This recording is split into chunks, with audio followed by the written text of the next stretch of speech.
Welcome to the BuildHERS Club podcast. We're here to bring you real conversations and fresh insights from a woman's perspective in the construction industry.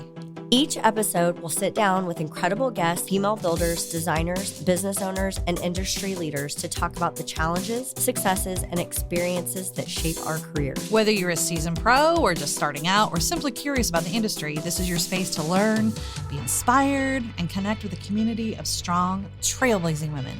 Welcome to the BuildHERS podcast, where women in construction come together in business to share stories of grit, growth, and leadership. My name is Teresa Williams. And I'm Xanica, and I am just so excited to have y'all here today. Thank you so much. I know your time is super valuable, and so we are truly here for y'all. So thank you so much. I need a quick favor. I actually need help with my mic. You're good now. Okay. So Don't touch your shirt. I need help. It's going to be the whole day. But truly, I need a little grace today. So I probably used about a half a paper towel roll to stuff my pits, because all of the sweat that is dripping from me from being so nervous. So I'm just going to throw that out there. So if I flub up, just if you don't mind giving me a little bit of grace, I would greatly appreciate it. But no, truly, we are so excited to be here. At BuildHERS, our mission, it's simple. We're here to connect. We're here to empower women in construction. And we do that by real conversations, real visibility, and real opportunities. And we're so grateful for the men that are here, all three of you. The fact that you walked into a room full of estrogen. I mean, sincerely, thank you so much for being here. Because if we didn't have our men, all of our mentors were males, right? We wouldn't be here. So thank you, gentlemen, for being in this room and supporting us. So why did we? Oh, so let's talk about how and why we even started the podcast. Yeah, this crazy podcast. I think I was actually probably crazy at the time. I'm going to be. I was. I'm going to be really vulnerable. I had some personal stuff going on. I hadn't dealt with some mental health stuff, some anxiety. And if anyone here has ever entered perimenopause or menopause or has ever had any symptoms, then you understand, if you have not dealt with that, what that kind of crazy... Well, and you didn't even know what it was. You just knew that something was wrong. Right. Right? A lot of kind of wrong. Yeah. Yes. Literally. Yes. At that point, we literally thought she was bipolar. Her husband and I were oh my gosh, she's bipolar. We got to put this woman in the hospital. And because in case you didn't know, perimenopause mimics bipolar symptoms. When your estrogen and progesterone have plummeted, you can mimic symptoms of being bipolar and manic, which I did not know. That is truly scary. But that kind of partnered with a huge career transition. I hadn't slept in a week. Literally hadn't slept. Hallucinated. I'm just going to be honest. My husband took me to a mental institution, and we'll save that for another podcast. But it was a really, really rough and scary time. And I actually lied to my husband, y'all, to get to the launch of our Collin College mentorship program. It was our very first launch, mentoring the girls at Collin College. And our January event for the PWB as well. Yes, and I had not slept in a week, and he was really worried about me, and I was I've got to get to this event. So I went. She told him he slept.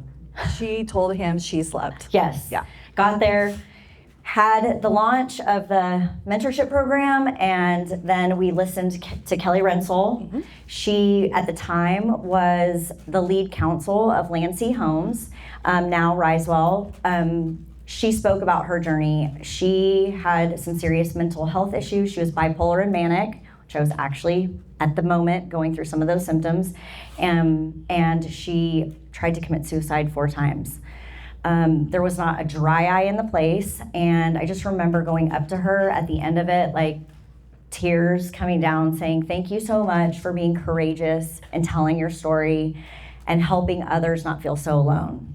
Because at that time, I really was going through some hard things. And so it was just amazing to hear that I wasn't by myself, which kind of leads us here today. Right.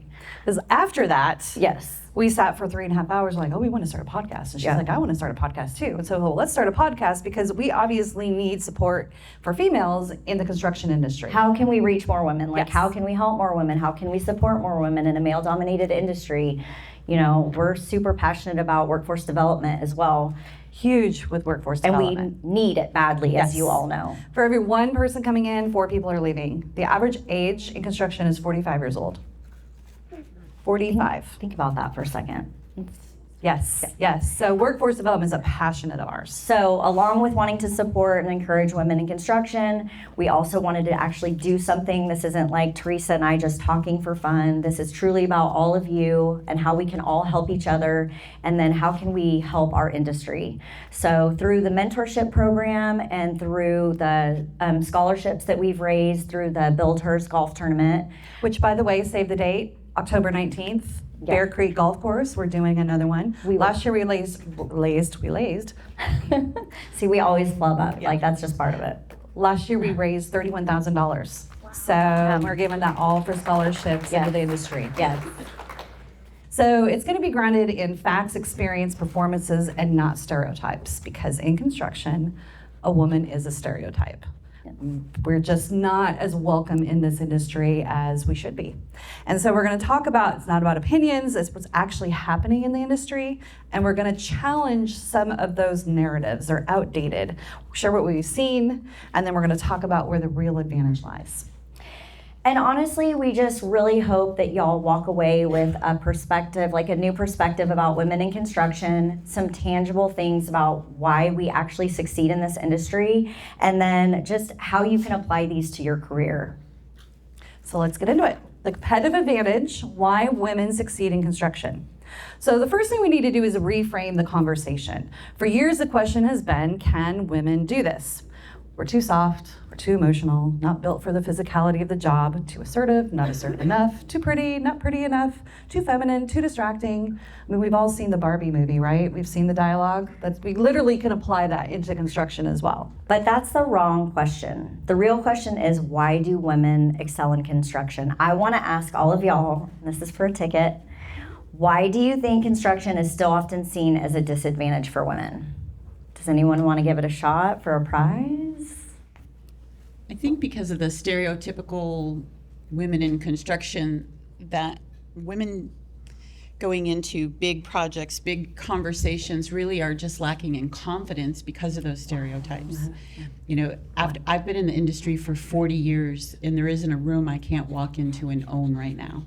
So I'm very interested in hearing even more about the mentorship program. Oh, awesome. 100%.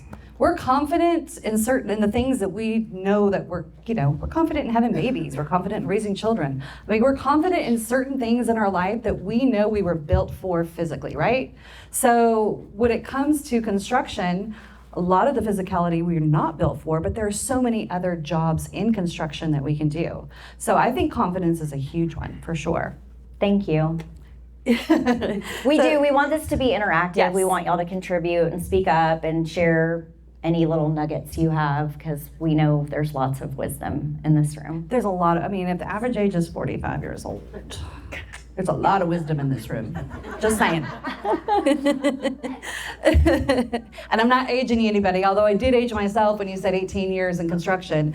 So yeah, and I started at midlife. I didn't even, I fell into it, and we'll talk about that in a bit. But when you flip the narrative and look at what women naturally bring to the industry, you start to see something powerful. And it's not a disadvantage, it's a competitive advantage. So let's talk about our core advantages and start with communication and relationships. Okay, so stronger communication changes everything. It's fewer mistakes, better alignment, stronger teams. But my favorite, because I'm a science nerd, just so y'all know, so I did a little bit of science and studied the difference between gender and communication. And so it starts with science and social conditioning. Did you know from birth, a baby girl is born with perfect hearing? So she learns to read faces. She learns to hear tones of voices. She is attentive listening. Boys are not born with perfect hearing. Did y'all know that? I didn't know that. Which is why objects and movement captures their attention. So it's from the time that we're born on how we learn to listen. So it goes in all of our life. Girls listen a little bit better. They're more collaborators. They're more communicators. Men tend to bring more decisiveness, confidence, a commanding presence. It's literally how we were raised in the science of our bodies. But the real key is the balance and confidence. So in every interaction, everybody is consciously judging two things, and that's warmth and authority. And having both is very, very difficult. A man can command authority just by walking in a room. A woman walks in the room with warmth, but combining the two is what women are really good at. And we also want to say this too. This is not a man versus woman thing. We are not bashing our men, because like I said before, we're just explaining the difference physiologically of what the difference is between men and women and why we're better at certain things. So when you put the two of them together, you can lead effectively without losing what makes your communication style more powerful in the first place. Yes.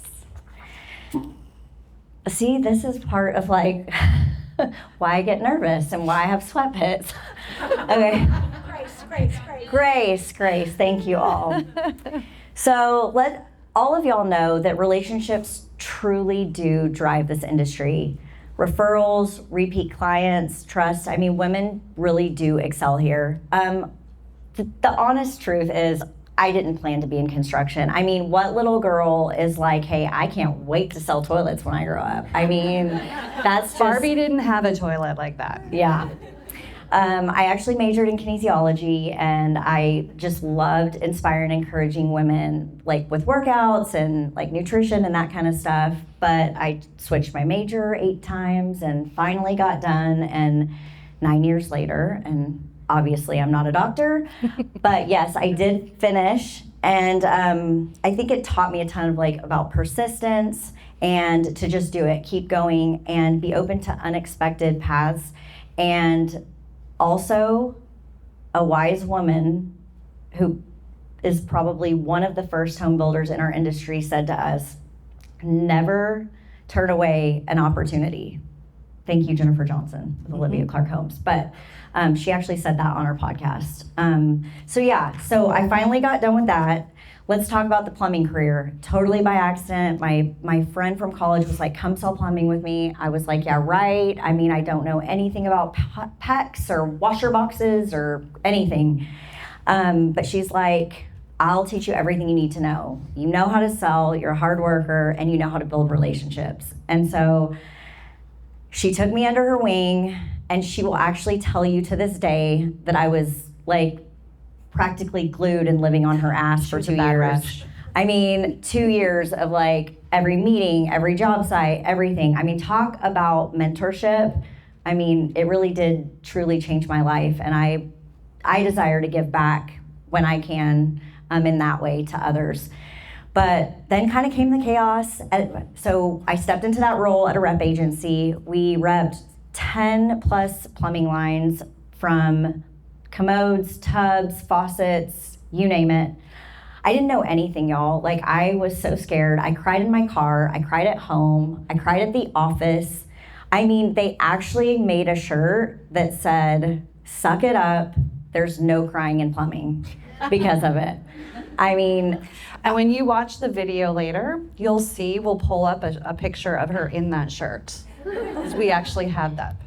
But the point to all of that is just that I started in this industry. You guys know DFW. Every relationship, they're so tight. It's hard to get meetings. My phone didn't ring for like 3 years. I thought it was me, but you just keep going back, and finally you can kind of like work your way in. But yeah, it's been quite the journey.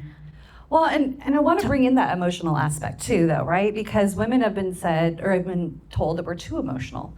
So why is that? So again, Teresa, the science nerd, she researches all day, every day. I did. Well, I research it because I'm like, I know, why? I love it. I mean, we all know hormones, right? Like on all that. I mean, so the gist of it. But let me tell you some facts. This is gonna be fascinating. So women cry anywhere between 30 to 60 times a year. Men cry 5 to 17 times per year. I don't know if I believe 5 to 17 times. Do you have a weigh-in on this? Yeah. You're one of 3. We're gonna pick on you. Can you be honest? Just a little Like transparency. when you really, maybe in the birth of your child, or you know. Do you mind? Thank you so much. Well, I don't know if I clap yet. I have an answer. Oh. I was just gonna say it Go ahead. depends on how many sports legends retire that year. So that really is what. I love it. Thank But no, you. what it is it's from the time that they're a child. They're taught, boys are taught you cannot cry. You do not cry, right? Girls they fall down, they cry. Boys, you're not allowed to. It was in our society. It's been bred into them. And it's not a gender emotion, it's a human emotion. Everybody's supposed to cry. So let me tell you why. There are 3 types of tears. We have our basal tears, the tears that are constantly lubricating your eyes. Then you have your reflex tears, which is allergies, something that gets in your eyes and then you cry. Then we have the emotional tears. And the emotional tears are the only tears that release hormones when you cry. And that hormone is Oxycontin, the same that you get from chocolate and sex. Wait a minute. Wait. Oxytocin. Oh, I call it Oxycontin! I love it. I love it.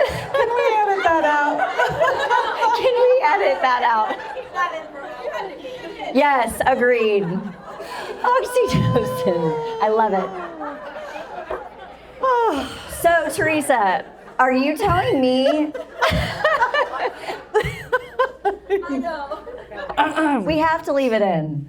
Okay, so So, are you telling me that if I am crying, I'm eating chocolate, and I'm having sex with my husband, like I'm gonna be feeling all kinds of good? Is that what you're telling me? yeah, something like that. I'm gonna have to remember that. That would be a sight. Oh my gosh. No, but the whole point of it is that hormone is released when you cry, and it's a good thing. I'm not saying you're supposed to cry every day at the office, but I mean, literally raise your hand. How many of you couldn't wait to get out to your car and have a good cry on the way home because it was one of those days, right? That's the great thing about women. We will do that. We reset all of our emotions by having a good cry. And it's sad to say, but I don't think most men do that. I mean, and maybe I'm wrong. I mean, again, Only it's when a sports the thing. sports But guys retire. I mean, if you sit there and think of how many times you really cry in a year, you know, like what does it?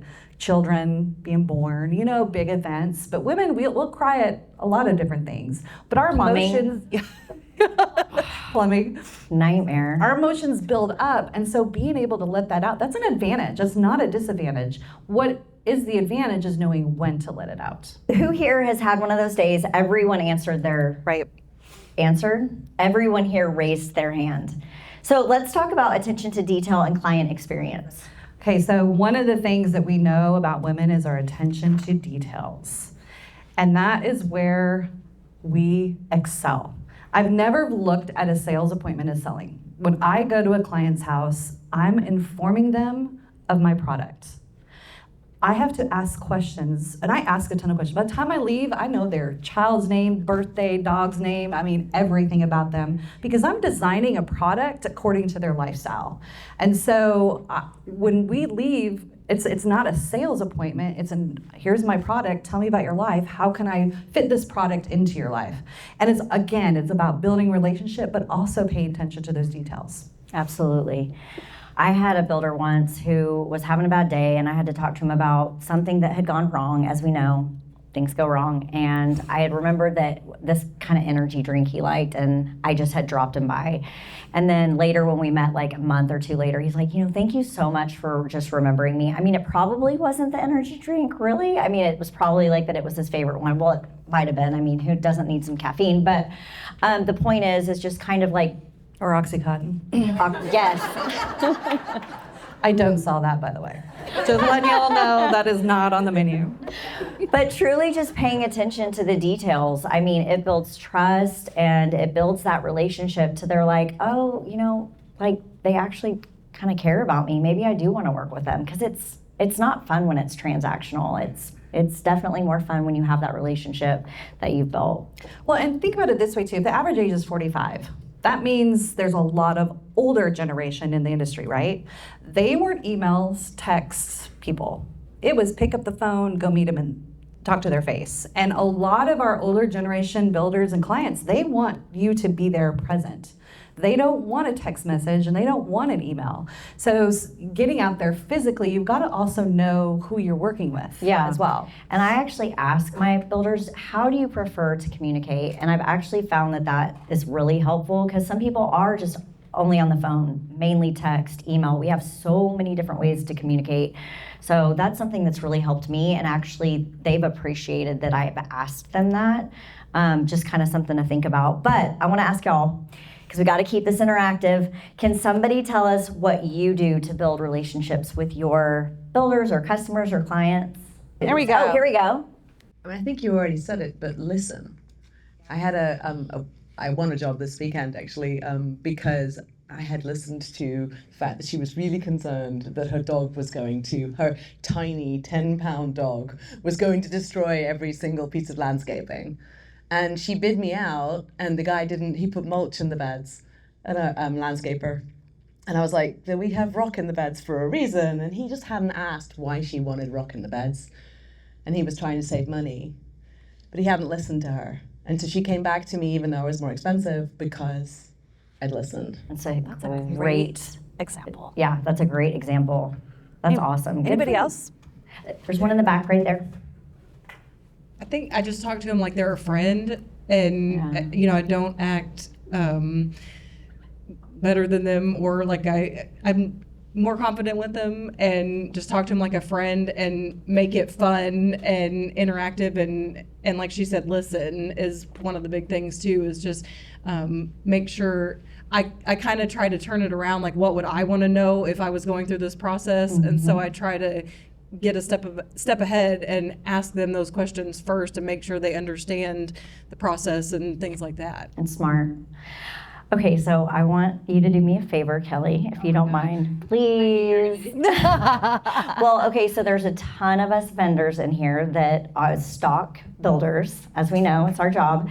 But I would love to hear from a builder who is just, I don't know how many emails, texts, what you get inundated with of people wanting to work with you. What do you appreciate that your vendors do to build relationships with you?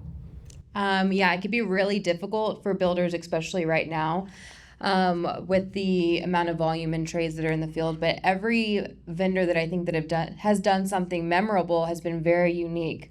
Something that my team members actually still talk about today is we had a vendor who dropped us off this amazing cheesecake. We don't work with this vendor now, but every Christmas they're like, do you think Noelle is going to bring us the cheesecake this year?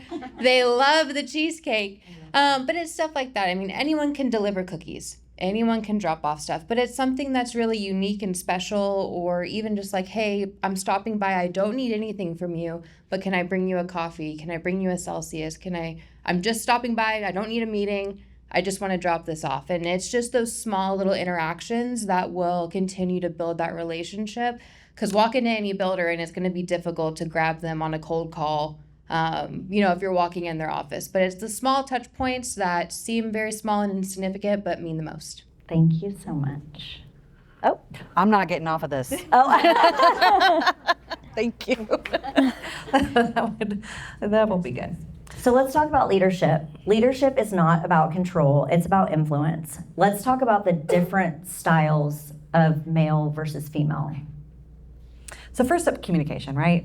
Can we communicate? Women are really, really good at communicating, sometimes over-communicating, yes. But we are really good at communication. And so we ask questions. Questions are the best thing that you can do in any sales position. Like I told you, I never sell, I ask questions. And here's a tip. Everybody loves to talk about themselves. Your clients love to talk about themselves. So if you ask all the questions, you're going to figure out in those questions what they want and how to tailor that product to their needs. So lots of questions. We get input. We make sure everybody is on board. We're a team, right? And men, they kind of tend to go full command and control. It's like, do this. They both work. And if the building was on fire, we're going to go get the president and he's going to tell us where we're going to go, right? Like that's what they're really good at. They make split decisions. Women are more relationship builders. So let's talk about reward systems. Yes. So women, we lead with inspiration, right? We're like always like, you know, that was awesome what you did. Let's do this together. Let's conquer the world together. What do you think about this? What do you think about that? And including, you know, others to come to a solution. And men do truly, you know, they're more transactional. They are. And it's just in their DNA. It's not wrong. Nope. It's just how it is. And they command a room when they walk in the door. It's how they've been raised. It's everything about them. That's just what makes a man a man. And there's nothing wrong with it. These are just advantages that we have as women in the industry. And self-branding, men will throw their name up on a billboard, and you know, women, I don't know about y'all, but it is the hardest thing for me to be like, hi, I'm Xanica, and look at what I've done, and look at what award and look at this, and look at that. Like, that's why I actually love championing other women or celebrating your wins, because it is so hard for women to do that, but we have to advocate for ourselves. Yeah, we're the worst at advocating for ourselves. We're the best at advocating for others. And so that is one of the things that separates men and women is we will tell everybody when you do a good job, right? I mean, that's just what we do. Yeah. Men, I actually wish I had a little bit of this. They walk in with this confidence, like the confidence is in their DNA, truly. Like they just walk in like, yep, I got this, I got that, like I'm owning it. You can look on the playground, boys versus girls. I mean, just look at boys versus girls. Boys are just, it doesn't matter. They're going full tilt. Sorry, balls to the walls. They're just going to go do it, right? And girls are kind of tiptoeing and trying to figure out what slide they're going to go down and who they're going to play with. And boys don't care. They'll go up to you and say, will you play with me? You know, they just don't. It's just who they are. All right, so let's talk about adaptability, resilience, and longevity. Let's start with the resilience. I love this conversation. Women in construction have had to navigate spaces that honestly weren't built for us, but that builds grit. And so I just have to tell a quick story. Village Homes, I called on them for 2 years. I dropped treats, I went to the model, I studied their business, you know, how they built, all the things. And after 2 years, I finally got Janet Bishop on the phone, and I said, hey, my name is Xanica. Like, I just would love to come talk to you about Delta. We have all these innovations and all these things, blah, blah, blah. I can save you money. Nope, we use mowing. Click. So, like, just defeated. I mean, it was awful. And this was after 2 years of me calling on them. And then so I went back and I kept going back. And then finally, I found her, and like, she was walking in the middle of lunchtime, dropped some treats. I was like, hi, it's me again, that annoying salesperson. Can I just have 30 minutes of your time? She's like, fine, next Wednesday at 2 o'clock. I mean, this woman, if you know her, I mean, she's no nonsense. And so I think I had like a full day that Wednesday, you know, completely wiped my schedule, went back, converted the business, and then she asked me for a job. No, offered you a job. Offered me a job after I converted the Yes. business, yes. But my point to all of that is that I just kept going back and I kept pursuing her, and she saw that tenacity and that just like desire. I just wouldn't take no for an answer, and so she was like, okay, we're gonna convert over, and I'm also gonna offer you a job. So you just never know, you know, who's in front of you and what you're doing. Like, just keep doing it. It's taken me 5 years to get some builders. 5 years. 5 years. That's a lot of time. And it's just constantly going back and showing up and attending events like this, attending different events, you know, golf tournaments. I 100% encourage you, if you are not a part of the Builders Association and builders are your target, you need to become either in Fort Worth or Dallas. It is huge. I literally built my business off the Dallas-Fort Worth Builders Association. That is how I met people. Took a while, but I did it. But I have a builder that just 5 years, and we were finally getting his business. This episode is brought to you by Champions Marketing and Navien, the #1 brand of gasless tank water heaters in the United States. Tired of running out of hot water or dreading your energy bill? Navien has you covered. Their tankless water heaters deliver endless hot water on demand, only heating what you actually use. And their heat pump water heaters are up to 3 times more energy efficient than a standard unit, saving you serious money every year. Learn more at navieninc.com, that's NAVIENINC.com, or championsmarketing.com. And I'd also say, I know you're so focused on the builder because that's your target, but I've learned how important it is to make relationships with fellow vendors in our business, that we can share like ideas and we can kind of commiserate. Sometimes those days you're like, I'm just trying to get that deal done, or what do you think about this? And you can kind of bounce ideas off of. Really, like, make friends with the people in our business. Like, it can just, and then they turn into friends, truly. I mean, I have so many great friends in this industry because of that. So I would encourage you to use your other resources. Well, and not only that, but guess who asked us, hey, I need a landscaper? The builder. Yep, exactly. The builder is asking trades for other trades. Yep. So if you develop that relationship with your other trades, then you're going to be the one recommending your fellow people over to the builder. So highly recommend. I think I built more of my relationships with my fellow associates and other trades than I ever did with builders. Yeah. Yep. So it's really important to develop those relationships as well. And as we know, like in this market, we know how hard it is right now for builders. And without our builders, we would obviously not be here. So, it's really important to pivot and to create value for them. In the position I'm in, we've been asked for decreases several times to help alleviate those margin squeezes. And I would say, present your builders with ideas. Like, bring value by saying, hey, what do you think about using this faucet or this tub, maybe, if we can save you some money? Maybe it's not a situation that because they have a contract or something, but like, just present some ideas to them. I think that they would really appreciate that. You have to learn how to pivot when the market's bad. As we know, it's not affordable right now. And if the builders are selling homes, we're not selling products, right? So we have to sometimes take a lower margin so that they can sell the homes. She's up here going, oh yes. Do you hear this? If you can do this for our builders, you can be best friends. And then you can partner when the market corrects. But that would help you really stand out, I think. Yes. So how many of you all have had to pidget? We got Oxycontin and pidgets and all kinds of fun. How many of y'all have had to pivot on a project and figure it out in real time? Okay, somebody tell us a story. Somebody who wants to tell a story. Yep, somebody. To tell a story.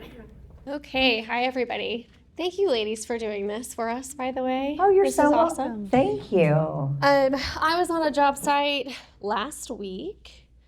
Well, quite a few times last week. And for those of you, I guess I should probably give background. I'm Elizabeth, Gatsby Glass of Southlake.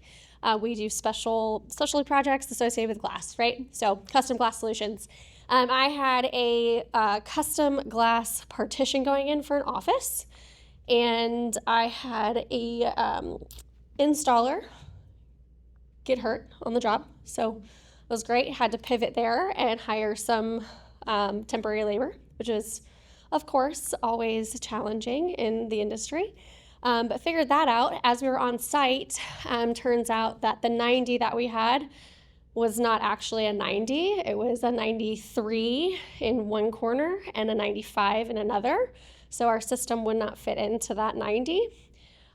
So spoke with the builder, and thankfully he let us tear out some of the drywall so that we could fit our system into the space.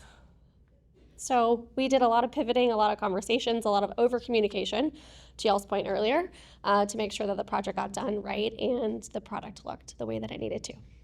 But you solved the problem. Yeah, oh yeah. Right? Yeah, we're women, we do that. Right, we solve problems, exactly. You solved the problem. Who else? Let's have one more. This is more about sales pivoting. I'm in the luxury remodeling addition business, so I don't do multi-home anything.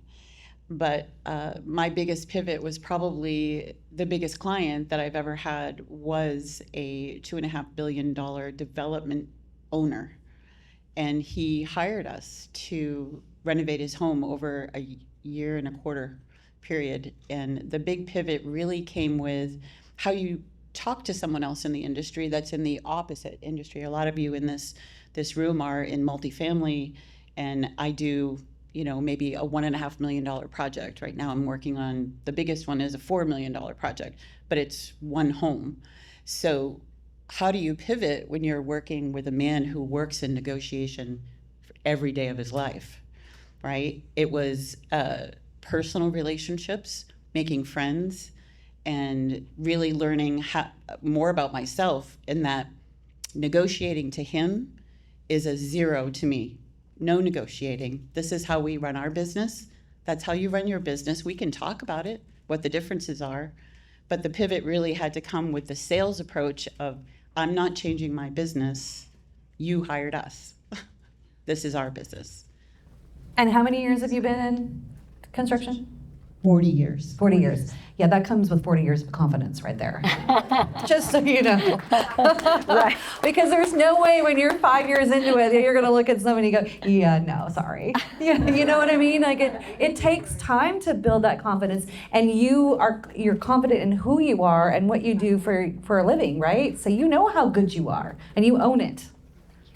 I love that. That's a great story. Let's talk business, because at the end of the day, this isn't just about culture, it's about results. Okay, so this is the business and financial impact that women bring. So everybody knows who Kevin O'Leary is, right? Shark Tank guy, the one who eats you up, spits you out on TV, that one. So he was doing an interview, and he said something super fascinating. He said 100% of the businesses he owns that are run by women have the highest profitability. 100% of those businesses. And it makes sense when you break it down. So here's the 3 reasons he gave. One was time management. Ask a busy woman to do something and it will get done, right? We multitask. We multitask in our sleep.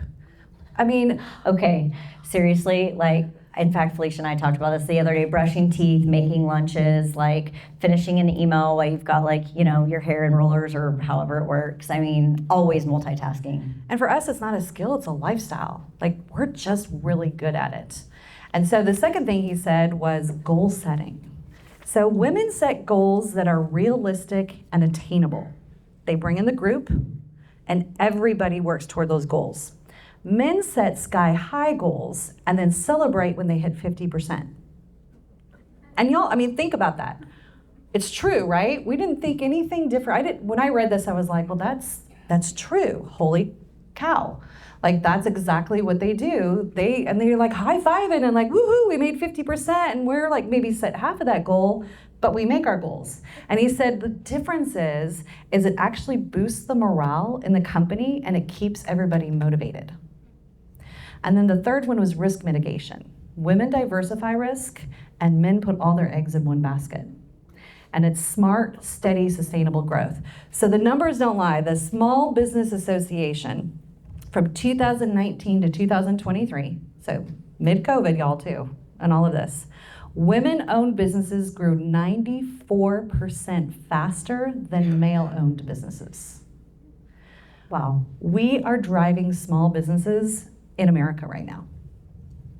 Congratulations, ladies. Yeah, awesome. So truly just better communication equals fewer costly mistakes, stronger relationship that equates to repeat business, and better client experience that equals referrals and brand growth.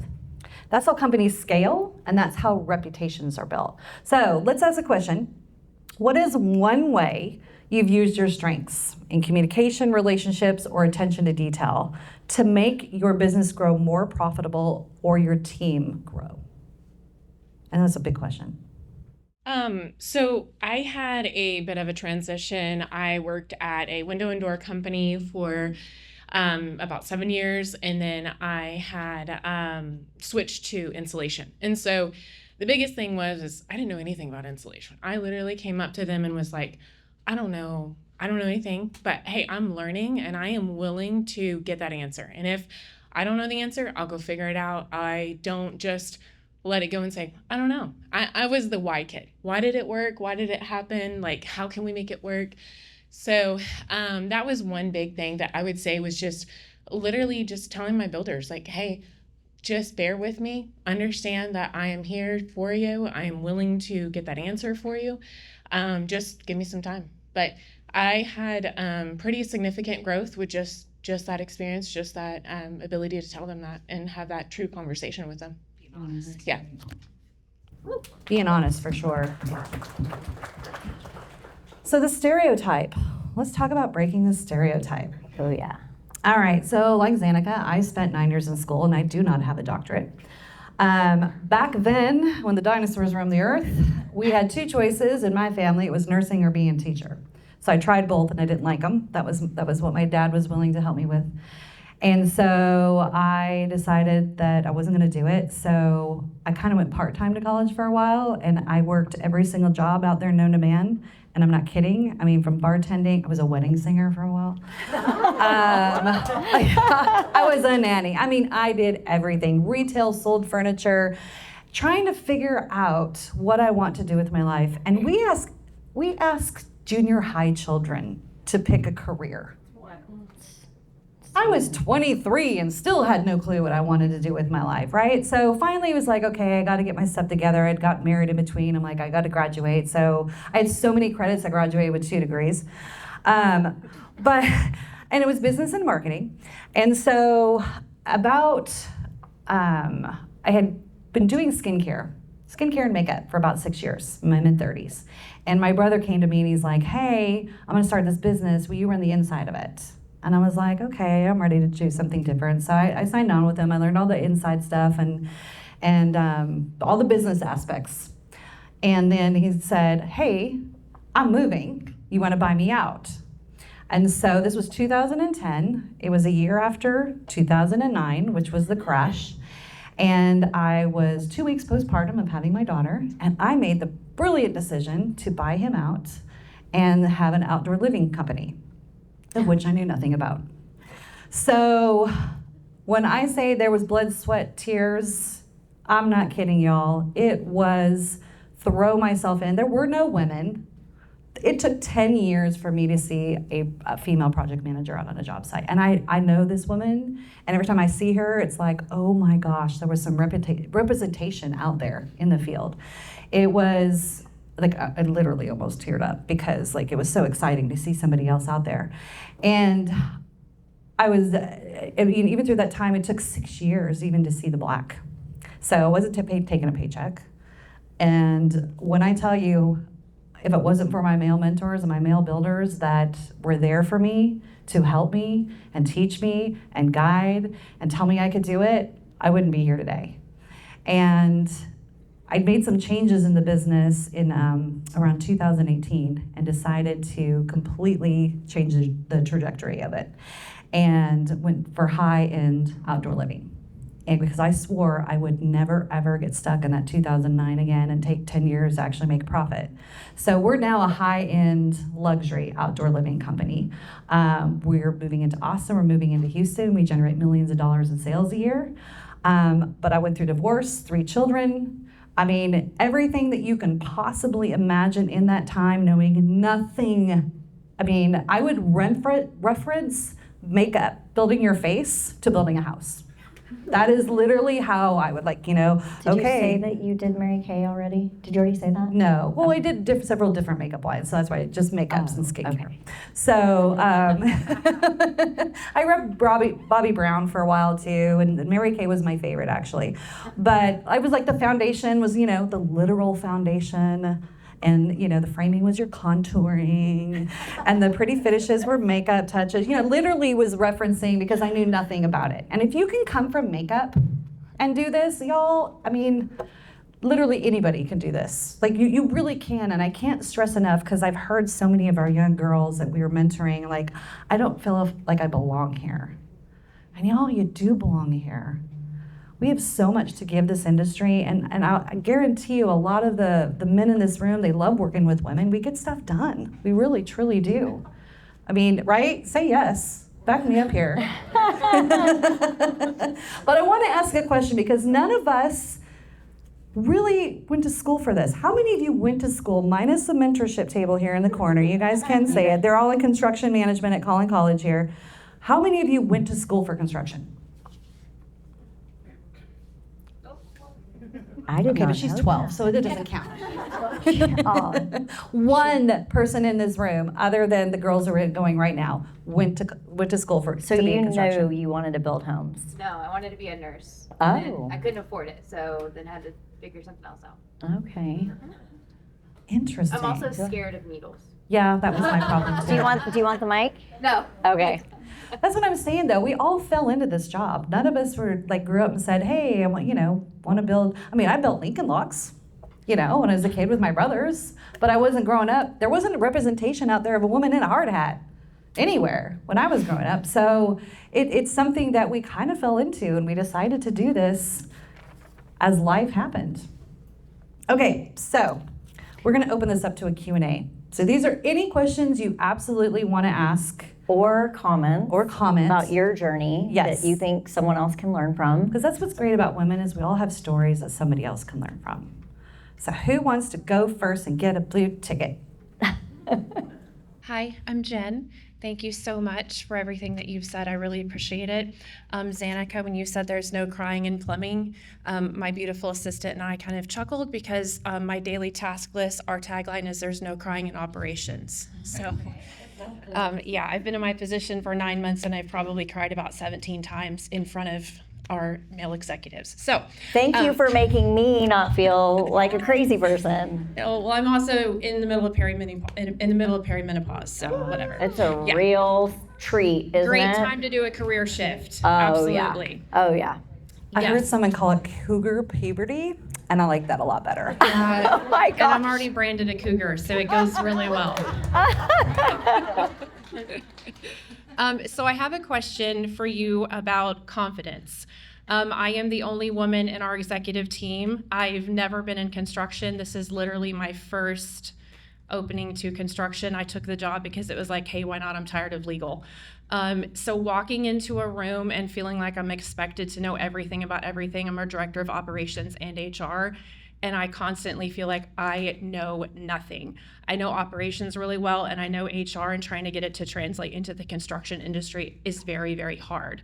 So I find myself every time I walk into a meeting with them, like having to talk to myself in my head about like, you've got this, you can do this, but then also like, you have no idea what you're effing doing. So how do you walk into a room and hold your confidence and maybe fake it till you make it? Like if you could just give me one nugget of knowledge, what would it be? Oh, gosh. I have so many words for this, and I know you do too. Do you want to go? You go ahead. As I hit myself with a microphone. Okay, I'll go. I'm a huge, huge believer of affirmations. I say them every morning. I have them in little note post-its across my house. Like if you say something 10 times, your brain starts to believe it. So saying it over and over and over, and you can tailor it to you. You can make up your own affirmation. Because for a while there, I'm the best outdoor living, woman out there in business. I did that for a while because I had to build my I knew nothing. I didn't have any construction knowledge either, but I did have to fake it till I made it. So I had to convince myself that I knew what I was doing. And we're really good at lying to ourselves, y'all. So if we can literally put on a Post-it note, but what you focus on is what your brain starts to believe. The very first thought you think of in the morning is how your whole entire day is gonna go. There's a science behind it, and I'll talk about it later, but literally, if you say I'm tired, all your brain focuses on all day long is I'm so tired, I'm so tired. So if you focus on I am the best construction HR person there is in this world, and your brain will start, that's my advice. Put something down that's an affirmation that you say every day 10 times on the way to work in a car.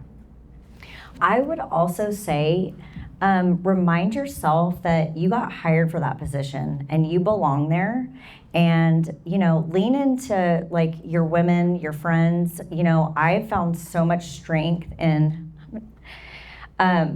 women that encourage me and support me and help me to go through some things like this. So I don't know, I'll call a friend and say, hey, I have a big meeting and I am terrified, and they'll give me some words of encouragement. That has always helped me, and you'll get there, but you just keep going in, you just keep holding your head high and know that you belong there. That was a great question. And Yes, thank that you was for a the great vulnerability question. of it too. Yes. What a safe space. Sarah, come on up here, sister. Come on up. So one thing I just want to speak on, not necessarily have a question about, is just the mentorship within the PWB. I came from the hospitality industry. I was hotel sales and event planning, and I knew nothing about the construction industry, and I knew nothing about windows and doors, which now I learn is like one of the most technical pieces in the industry. And I really had some great mentors introduce me to wonderful folks in the industry, help me understand just the multifaceted layers of new construction. Amy, Courtney, Teresa, Xanica, y'all have all just been absolutely amazing. And I have a friend who recently transitioned into the industry. And so now I'm like, okay, I had these wonderful mentors. Let me help him out and let me introduce him to folks and things like that. So Bring the guys. just welcome. Yeah, just an absolute. I love just y'all's mentorship and the young group of ladies over here. I think that's wonderful. So thank you, ladies. Thank you so much. Anybody else? Thank you. We're going to have a podcast. Our next podcast is actually going to be how important female relationships are. Because when you have a tribe, and I'm talking that tribe, when you're really going through some stuff and you have the same conversation for an entire year as you're going through that, that tribe. Seriously, we're going to have, because it's so important to have female friendships. And I will tell you, I came from being in makeup is probably one of the most catty jobs that you could possibly have. And women in construction are the most uplifting, amazing women I have ever been around. And I will never leave this industry because they're so stinking real. And I cannot tell, it's so different, I think, than any other industry I've been in. Yes! I think that's our cue. I think that's our cue. Thank you get a all warning. so much. Okay, so we're gonna wrap it up. our close really quick, okay? I love that. But I do want to say one real quick. If you have a meeting and you have to get out of here, I understand. We would love to take a group photo real quick when we're finished. So we're going to post this on the National Home Builders Association page.